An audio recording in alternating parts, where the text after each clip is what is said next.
Hello સૌ હરિભક્તોને જય સ્વામિનારાયણ। અબુધાબીમાં આવેલું બીએપીએસ હિન્દુ મંદિર આજે આધુનિક દુનિયાનું આધ્યાત્મિક કેન્દ્ર બન્યું છે। આજે એવા સાઉથ સિનેમાના મોટા અભિનેતા પિતા પુત્રીની હકીકત દર્શાવતો અને સત્યતા સાથેનો વિડિયો જોઈશું। આવા સમાચાર ન્યૂઝ વાળાઓને ફ્રન્ટ પેજ પર છાપવાના હોય છે અને નેગેટિવ સમાચારો નાની જગ્યામાં અને પાછળના પેજમાં મૂકવાના હોય છે। પણ આજે સમાચાર વાળાઓએ ઊંધું કરી નાખ્યું છે।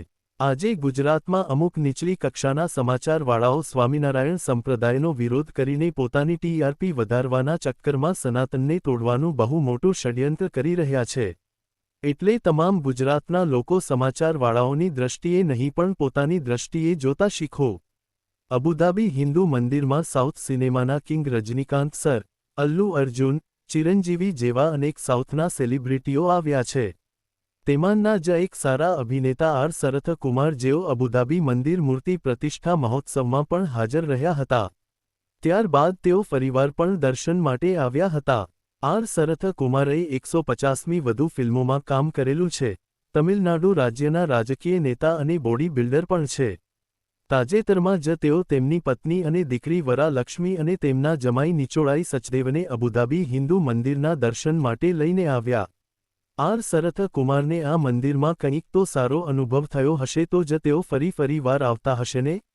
હવે અહીંયા જોવી તો કોઈ સમાચાર વાળાઓ આ મંદિરમાં આવવાથી ખાસ નોંધ લેતા હોતા નથી એટલે તેમની પબ્લિસિટી પણ અહીંયા થતી નથી કે સ્વામિનારાયણ સંપ્રદાયના હરિભક્તો પણ તેમની ફિલ્મ નહીં જોતા। તેમ છતાં આ મોટી સેલિબ્રિટીઓ આ મંદિરના દર્શન માટે પધારે છે। વરા લક્ષ્મીએ સાઉથ સિનેમાની ખૂબ જ સારી અભિનેત્રી છે, જેમને તમિલ, તેલુગુ, કન્નડ, મલયાલમ ભાષાની અનેક મોટી ફિલ્મમાં મુખ્ય રોલમાં ભૂમિકા ભજવી છે। તાજેતરમાં જ વરા લક્ષ્મી તેમના પતિ નિચોડાઈ સચદેવ અને માતા છાયા શરથ કુમાર, પિતા રામનાથન શરથ કુમાર સાથે અબુધાબી બીએપીએસ હિન્દુ મંદિરના દર્શન માટે પધાર્યા હતા અને તેમને જે અનુભવ કહ્યો એ ખરેખર સાંભળવા જેવો છે। તેમણે અંગ્રેજીમાં કહ્યું હતું પણ અમે તેમનું ગુજરાતી ભાષાંતર કરીને કહીએ છીએ। હું બહુ ધાર્મિક નથી, પરંતુ જ્યારે હું અહીં પ્રવેશી ત્યારે મને જે પ્રથમ લાગણી થઈ તે એક શાંતિની હતી। હું કહીશ કે લોકો અહીં આવવા જોઈએ અને આ ભવ્ય સ્ટ્રક્ચર અને અલૌકિક આર્કિટેક્ચર જોવા જોઈએ, કારણ કે અહીંથી ઘણો પ્રેમ, શાંતિ અને સહાનુભૂતિ પ્રસરી રહી છે। આ સમગ્ર જગ્યાની રચનામાં જે અમને સ્પર્શે છે તે પ્રેમ, શાંતિ અને એકતાનો સંદેશ છે। પ્રત્યેક પથ્થરમાં, દરેક વળાંકમાં, દરેક માર્ગમાં માત્ર પ્રેમ અને શાંતિ જ જોવા મળે છે। આ મંદિર પ્રેમ, શાંતિ અને સદ્ભાવનાનું પ્રતીક છે। આ સુંદર આર્કિટેક્ચર અને તેની બનાવટ જોઈને એવું લાગે છે કે આ તો એક ચમત્કાર છે, અદ્ભુત અનુભવ છે। જ્યારે તમે આસપાસ જુઓ ત્યારે તમને ફક્ત રેતીનો રણ જોવા મળે, પણ એના મધ્યમાં આટલું અદ્ભુત મંદિર ઊભું હોય એ જ ચમત્કાર છે।